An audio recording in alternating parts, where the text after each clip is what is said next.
Piers, it's a little funny to watch a senator or congressman who got himself elected by promising the citizens of his state that he would go to Washington to reform government, not raise taxes to paper over problems, deciding that when they haven't done that and the going gets rough, that they have an argument with me. Anti-tax champ Grover Norquist with me last night. He wants Republicans to keep their no-tax promise, but is the fiscal cliff a game-changer? With me in Battleground America, Robert Reich, he's the former Labour Secretary under President Clinton and author of Beyond Outrage, and business strategist and author Carol Roth. Welcome to you both. Thanks, Piers. Let me start with you, Carol.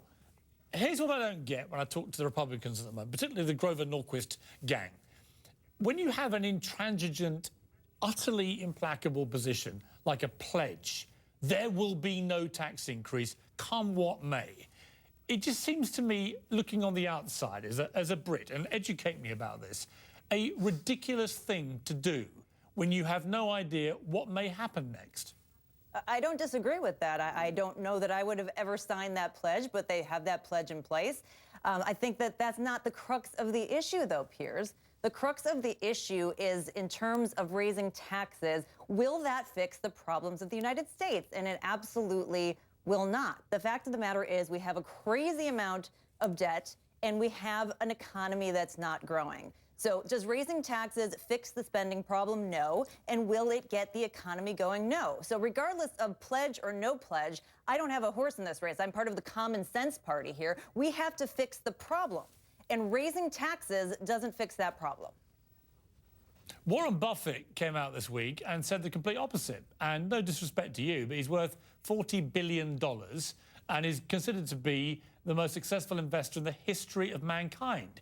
He says throughout his life, throughout his career, there have been many periods with much higher tax rates. It's never made a dicky bird's difference to people's willingness to invest, and that the combination of reduced spending and a few higher taxes for the wealthier people in America is the perfect answer. I just don't get a coherent argument why you can't do a bit of both. Okay, so here's the issue, is that we have never had a period with more than 1% of the GDP in terms of tax hikes since 1969. That was the last time that happened, and that put us into a recession, and then we had several decades of increasing unemployment. The amount of tax hikes we're talking about here, Piers, are about 3% of the GDP. So you're comparing apples to oranges. You can't say, oh, well, under Clinton, this didn't happen. That was less than 1% of the GDP.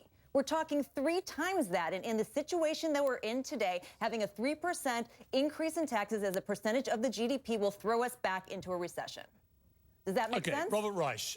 Well, I'll ask Robert Reich. He's the perfect guy to ask. What do you think, Robert? Well, I don't think that's correct. We do have a huge budget deficit. I don't think taxes should be increased on the middle class, but we have an almost record percentage of total national income going to the wealthiest 1% of Americans. I don't see why they should be let off the hook. Why shouldn't they pay their fair share? They're paying a lower tax rate today, an effective tax rate, lower tax rate than they paid in about 80 years, and it will help solve the problem because that means more revenues into government. Almost everybody who has looked at this issue, common sense party people, will say that you've got to have some balance between spending cuts and tax increases, particularly on the wealthy. And I don't see what the problem is. I mean, we had a tax increase on the wealthy in the Clinton administration. The economy did tremendously well. We had a tax cut, particularly on the wealthy, in the Bush administration, the George W. Bush administration, and very few jobs were created, and the median wage started to drop, and that ended in the Great Recession. I don't think there's any correlation between raising taxes on the rich and economic growth or lack of economic growth. Under President Clinton, we had an increasing national debt for every single year, with the exception of his last year. Every single year, the national debt increased. The only reason we have this surplus farce is because we're counting the amount that we took in from Social Security. That should be off the table entirely. It's something different. That was included in the general fund. If you backed out Social Security, he would have ran a deficit. So that is one of these imaginary tales that people are telling to try and sell this tax increase. But fundamentally, increasing taxes right now, and I'm not talking about forever, I'm talking about today, in the state of our economy today would put us back into recession and would be detrimental for everybody. So let's take it off the table for today. On that point, Carol. Yes. Right, but on that point, Warren Buffett. Hang on. If I may, Piers, I just don't understand. Yeah, sure, that Robert, point. after you. Because again, I understand why we don't want to raise taxes on the middle class, the vast middle class, because their spending is important, and a lot of people are very hard up. The median wage has declined substantially over the past 30 years. In fact, it's 8% adjusted for inflation, below what it was in 2000.